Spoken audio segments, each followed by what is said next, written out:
Ya, halo teman-teman semua. Jadi di video kali ini saya akan bahas kenapa kita sudah melakukan diet, tapi hasilnya itu nggak kayak yang pertama kita kali diet. Jadi hasilnya itu nggak lebih banyak lagi turun berat badannya, tapi lebih kepada stuck kayak gitu ya. Nah, kenapa sih kita sudah melakukan diet, sudah defisit kalori, olahraganya juga mungkin sudah ditambah, tapi hasilnya stuck kayak gitu. Nah, kita akan bahas kali ini.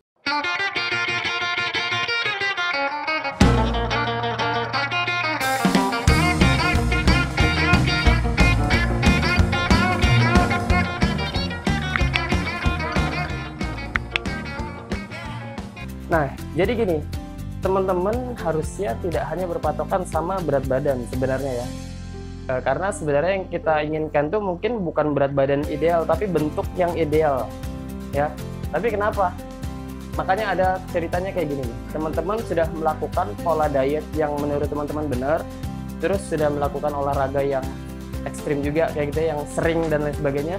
Tapi ternyata pas melakukan banyak usaha itu tadi, tapi ternyata setelah ditimbang, oke, berat badannya ideal, tapi ternyata pas kita ngaca ternyata oh kok kekurusan ya, kok pipinya habis, kok lehernya habis, kok malah kayak orang sakit kan kayak gitu kan.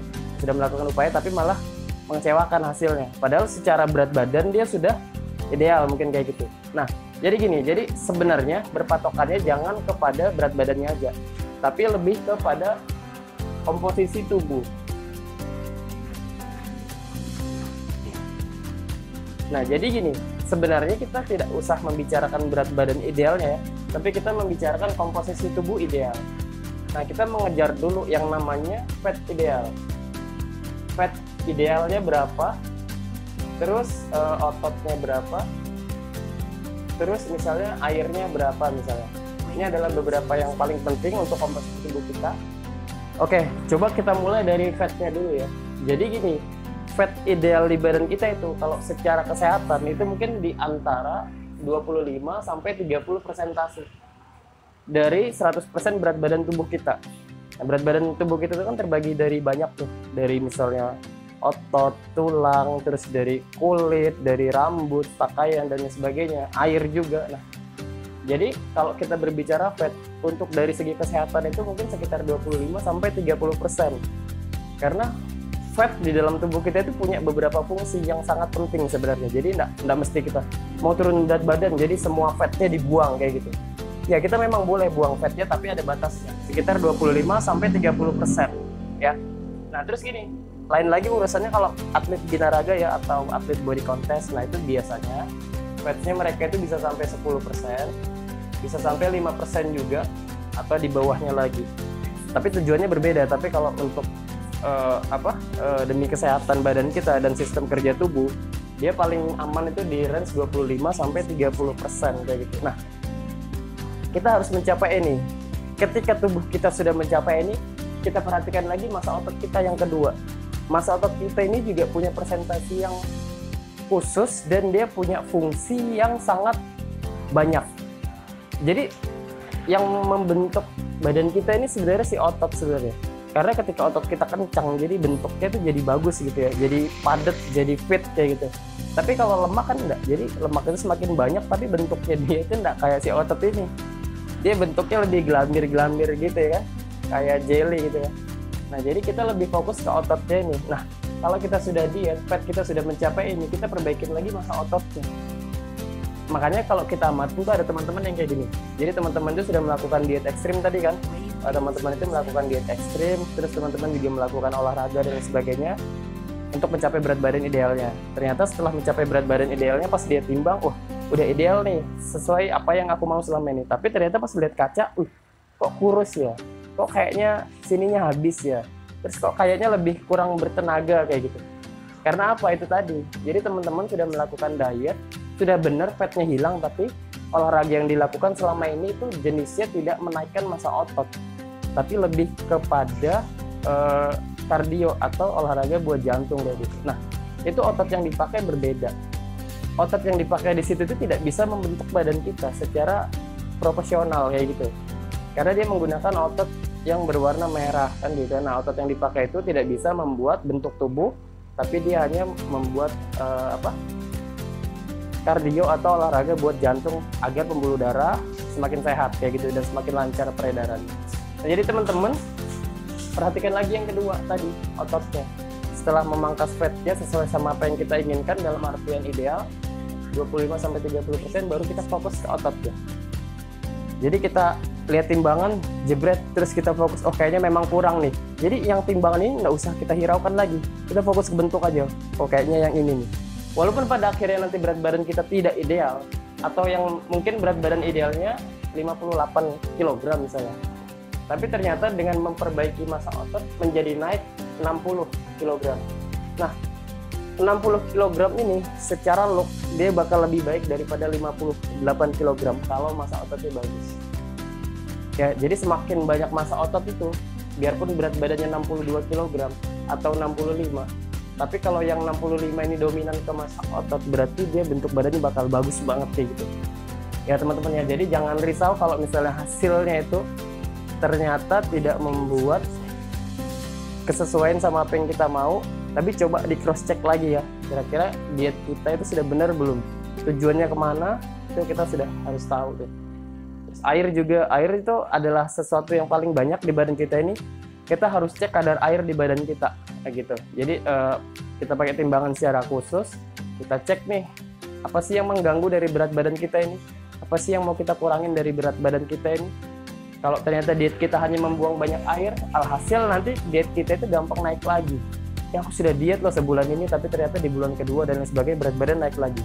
Karena selama ini yang berkurang mungkin hanya air, kita tidak fokus di fatnya. Ya gitu. Terus berikutnya kayak gini. Nah makanya gini, kenapa kita tidak harus berfokus pada berat badannya aja yang kita ingin.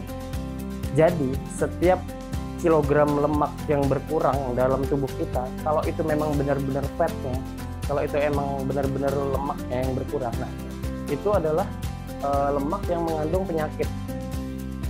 Jadi misalnya berat badan kita tadi awalnya 60, terus turun menjadi 55. Nah, berarti ada sekitar 5 kg yang berkurang. Nah, kalau dietnya itu benar, nutrisi yang masuk juga benar, olahraganya tepat, istirahatnya cukup. Nah, bisa dipastikan ya, 5 kg ini yang turun adalah lemak tapi yang mengandung penyakit. Nah, gini, jadi kalau teman-teman sudah mencapai penurunan berat badan, tapi ngerasa berat badannya stuck, coba dicek lagi. Bisa jadi berat badan tidak turun, tapi kolesterolnya turun. Bisa jadi juga misalnya trigliseridanya turun. Bisa jadi juga misalnya gula darahnya menjadi turun juga, atau asam uratnya menjadi turun juga. Nah, jadi hasil dari diet itu bukan hanya turun berat badan sebenarnya, tapi ada komposisi tubuh, ada struktur tubuh, ada komponen tubuh yang dibenahin. Makanya hasil dari diet itu bukan cuma turun berat badan, tapi dia bisa menghasilkan yang namanya sehat. Ya, coba teman-teman pikirkan misalnya, teman-teman diet selama 6 bulan misalnya sudah 6 bulan diet, hasilnya turun berat badan sih oke. Tapi kalau teman-teman diet selama setahun misalnya, jadi nggak setahun itu turun berat badan terus. Jadi misalnya teman-teman diet 2 tahun, 3 tahun berarti turun berat badan terus gitu. Enggak kan? Jadi dia misalnya 6 bulan diet, dia bakal jadi misalnya teman-teman 6 bulan diet. Nah, ini bisa ke arah turun BB. Tapi kalau misalnya teman-teman diet 1 tahun misalnya, atau diet 2 tahun, nah itu enggak ke sini lagi dia lebih ke arah sini nanti, lebih ke arah sehat. Nah, jadi dia enggak mau lagi berat badannya turun, sudah di situ aja, cuman dia mencari lemak mana ya yang banyak penyakitnya ya, yang banyak kolesterolnya, yang banyak ininya dan sebagainya, dia bakal ke situ nanti gitu. Jadi hasil dari diet itu bukan cuma turun BB, tapi banyak manfaatnya, terutama yang itu tadi, dia mengurangi lemak-lemak yang mengandung banyak penyakit gitu. Nah, jadi teman-teman jangan concern ke turun berat badannya aja, tapi coba dicari lagi perubahan apa yang terjadi dalam dirinya, baru kita bisa bilang, atau baru kita bisa evaluasi mana yang salah, baru kita benahin lagi kayak gitu ya teman-teman ya.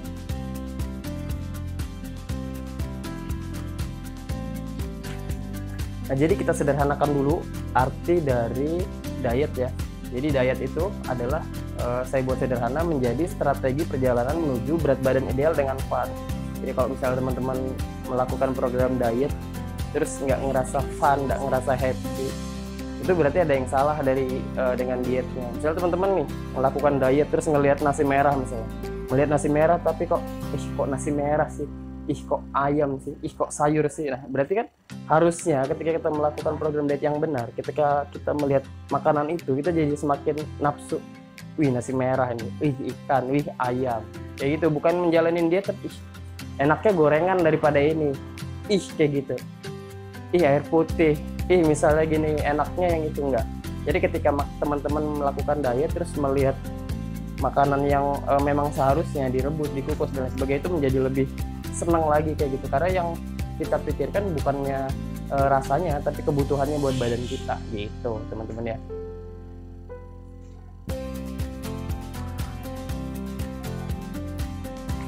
Jadi cukup di situ ya. Jadi teman-teman kalau sudah diet terus berat badannya stuck, nggak mau turun lagi, itu jangan risau, coba dicek lagi yang lainnya apa yang berubah. Kalau ada yang salah dan sebagainya kita benahin lagi, kalau enggak ya udah bagus, tapi mungkin ditambah olahraganya supaya massa ototnya bertambah, karena fungsi otot dalam tubuh kita itu selain buat bentuk badan supaya lebih kenceng dan bagus, dia juga bisa meningkatkan metabolisme. Jadi teman-teman kalau misalnya makan agak berlebih kalorinya itu tidak gampang menjadi gemuk. Terus kalau lagi musim-musim penyakit dan lain sebagainya, teman-teman juga tidak gampang sakit, karena otot itu berfungsi juga sebagai peningkatan imunitas. Jadi daya tahan tubuh kita bakalan lebih baik dan lebih kuat lagi. Oke? Terima kasih banyak.